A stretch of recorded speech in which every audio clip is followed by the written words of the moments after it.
What's going on, everyone? My name's Tenebris Infinite, and today we're going to talk about something that I've wanted to talk about for a very long time. That is porting guns from Hunter Call of the Wild over to Generation Zero. And what better time to talk about getting some guns from this game than when the addition of some of the coolest new guns have been added to Hunter Call of the Wild with the modern rifle pack. With the addition of 3 new rifles and 2 variations of each, I've gone into Hunter Call of the Wild and picked 6 of my favorite rifles that I think would be awesome additions to Generation Zero. Due to the nature of Generation Zero being set in the 90s, I haven't picked any of the modern rifles to go into this list, even though the modern rifles do look absolutely fantastic. And actually, one of the modern rifles, the Zarza 223, was actually worked on in Generation Zero first in the form of the N16. Which kind of reinforces the idea of both Generation Zero and Hunter Call of the Wild, at least, sharing a little bit more between their pool of weapons. I think that it would be actually quite nice. We do have 2 hunting rifles from Hunter Call of the Wild, kind of in the raw form, in Generation Zero, but still, I think that these 6 rifles that I've picked here would be some very interesting and awesome additions to Generation Zero, as well as its ongoing meta. But I do gotta say that if Generation Zero ever does manage to hit the modern day, it would be pretty cool to see some of these carbines come our way. Now, I've decided these 6 guns based on 2 criteria. 1, when were they made? Because it needs to exist in the time frame of Generation Zero. And 2, is it fun to use? And pretty much just based off of those 2 criteria. Not so much thinking about whether or not it would exist in Sweden at that point in time, but more so just looking at fun guns that would be great to use in Generation Zero. I've also kind of thought of a good name for these packs as well. The Hunting the Hunters packs. This was a title actually for a very old competition that we had in Generation Zero. And I think bringing things back around, giving a nod to that old community challenge that we had, would be a really nice kind of naming scheme for the pack. You could maybe get like 1 or 2 of them out of it. Because definitely outside of rifles, there's a lot more that Hunter Call of the Wild could offer weapon-wise, and even further beyond that, so I could make more videos on this topic if you dudes are vibing with this. So, first up, my favorite rifle probably in the whole game, the FL Sporter that's chambered in .303 British. This rifle is actually the first weapon that came to my mind when I was thinking about what guns would be fun to use in Generation Zero.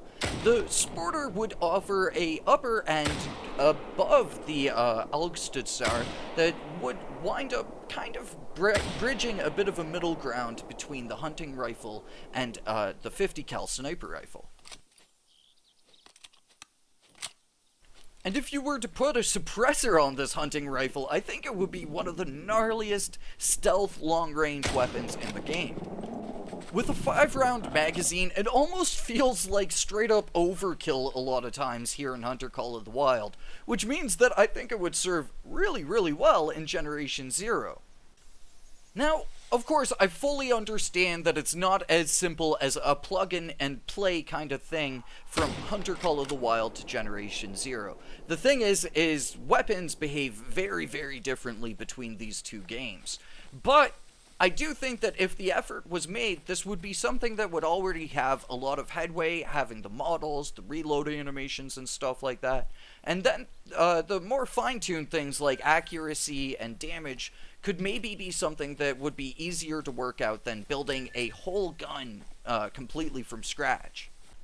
I can't say too much on what coding a video game is like, but I definitely know what guns are fun to use in a video game, and usually lever-action rifles actually put up pretty high on that list. With only 3 rounds to use between reloading, crazy high power, faulty accuracy, and a low effective range, a lot of times the lever-action rifle can kind of almost feel like the revolver of rifles in video games. High risk, high reward, but a lot of times offering a lot of benefits to people that play with high accuracy and are able to strategize and play quickly. Lever action rifles can be an awesome addition to video games, and with the amount of power that they pack behind each round, it would be actually a super efficient weapon in Generation Zero. This wouldn't be ripping armor off of tanks or, destroying harvesters or anything, but when aimed at components, and especially in a close range, I think that this would be a disgusting gun to use in the game. The next gun, an M1 Garand. Come on, man, using a freaking Garand against the machines would be so sick. There's this really nice color variation of the, in Hunter Call of the Wild, it's called the Iowa Neck, but it would work super great as, maybe, I guess, a 5-crown version of this gun. And imagine, with the dilapidated version of the Garand, you could maybe get your thumb stuck in it, get yourself a Garand thumb. It'd be good, I'm not even gonna lie, that would be actually hilarious for, a reload animation or something. But, with 5 rounds in the magazine of incredibly accurate service rifle, especially at close range distances, and packing a pretty decent amount of power behind it, I actually think that the Garand would be a fun weapon to use in the game, and a pretty efficient one too. And who can deny the satisfying Garand ping? This thing's kind of better set for, deer and stuff, so we could probably use it very efficiently against, runners and hunters and, lynx in Generation Zero. Maybe, I guess, ticks and seekers, too? All of the small enemies, I think, would have a pretty hard time fighting against a Garand. And you can even use this thing to take down a bear in Hunter Call of the Wild, and I think that a bear would be comparable to some of the components that you see on the larger set machines. The other thing to take into consideration as well is the ammunition type, the 30-06. You potentially would see something more like Full Metal Jacketed versions of it, as opposed to the polymer tip and the, I think, soft point ammunition that you have in Hunter Call of the Wild. Maybe you would see the soft point as well as FMJ variant in Generation Zero. Now, as I said in the beginning of this video, this could take the form of multiple Hunting the Hunters packs, but I'd kind of like to see just a really big weapon pack come to Generation Zero. I think it would be really spicy and really fun, and really rewarding to the players as well. So for what would maybe potentially be weapon number 4, the 300 cannon Magnum Frontier. Another hunting rifle, but this time even stronger. The kind of thought that I have with these two hunting rifles is that they would really nicely bridge the ground between the PVG-50 and the hunting rifles that we have in the game, the 243 and the 270. So having a Magnum round, a 300 Magnum, would be a pretty fair middle ground, I think.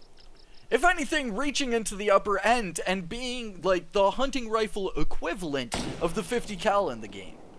With 4 rounds to a magazine, you'd have to really pick your shots with this, but again, being a hunting rifle, you could potentially put a suppressor on this. So it would kind of be like the option of a suppressed 50 cal type weapon in the game, because there just weren't suppressors for 50 cals at that point in time, I don't think, at least not in a real physical aspect. And with enough power to put down a friggin' bison, I think that this thing would have tons of stopping power, tons of armor destruction capability, and tons of potential component damage. Now for possibly the least realistic gun on the entire list, the Cap Lock.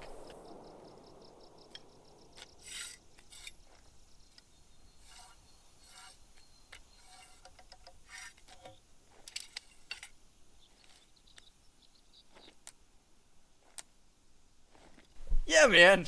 Yeah. With a 30-second reload animation, 1 bullet, 1 shot, but just a fucking mental amount of power behind it, this gun would be super interesting to use in Generation Zero.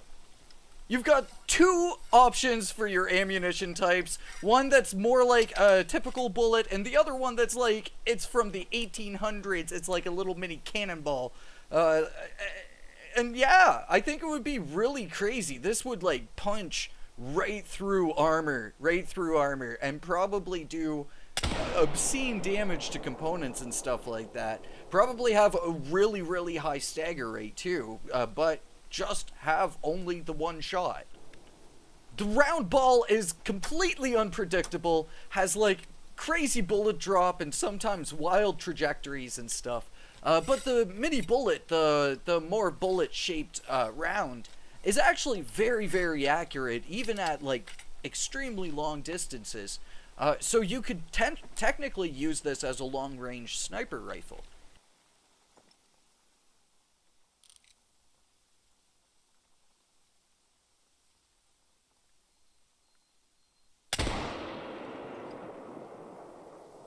But yeah, the Hudson Cap Lock, it's a crazy gun, and I just think that it would be really fun and really wild to throw into your loadout as like a one-shot gun per combat engagement or something like that. Or maybe shoot it a bunch of times and run around the machines and just reload for like 30 seconds.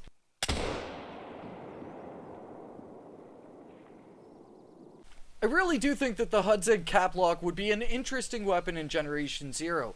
Not just from the weapon mechanics themselves, but also from the interesting collectible attachment that you could get for it with the kind of telescopic sight too.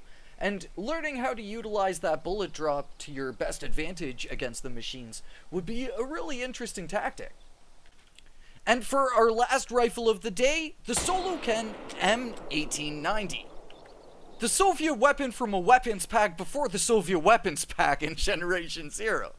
Try saying that one 5 times fast. But based on the Mosin Nagant, this would be much more like the sniper rifle that we expected the Kotonak or the Dragunov to wind up being.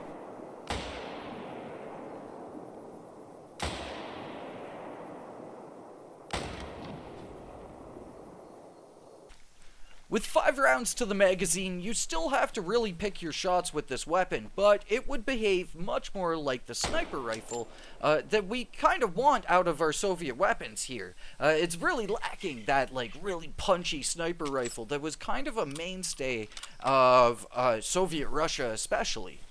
And duh, comrade, hunting bear in Russia is for fun! And even though I have my own ideas for what a Russian Pack-2 electric boogaloo could look like, still, I think that the Solokin would be an awesome addition through these Hunter packs, just because the gun was worked on in Hunter Call of the Wild first, and kind of exists in that game before it would potentially maybe exist in our game in the future. Kind of grabbing at straws there, but really, it's because, like, again, none of this stuff has to happen in Generation Zero. It would just be really awesome if it did.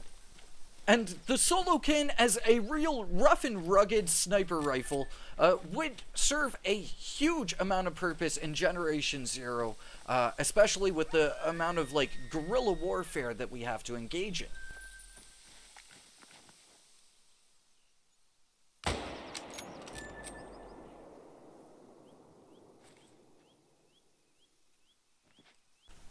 So there we go, my dudes. 6 rifles that I think really would benefit Generation Zero if they were brought over from Hunter Call of the Wild.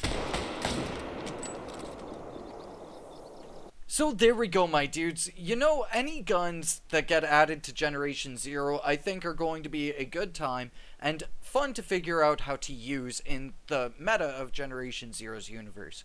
But these guns I think will be easy projects for the team to work on. Something that maybe will have like technically half of the work done already for them with animations and models and stuff like that. So that's just kind of my thought process with this video. But if you like the concept, give it a thumbs up. If you're new to the channel, maybe consider subscribing. But for now, stay awesome, my dudes, and I will catch you all in the next one. Until then, peace.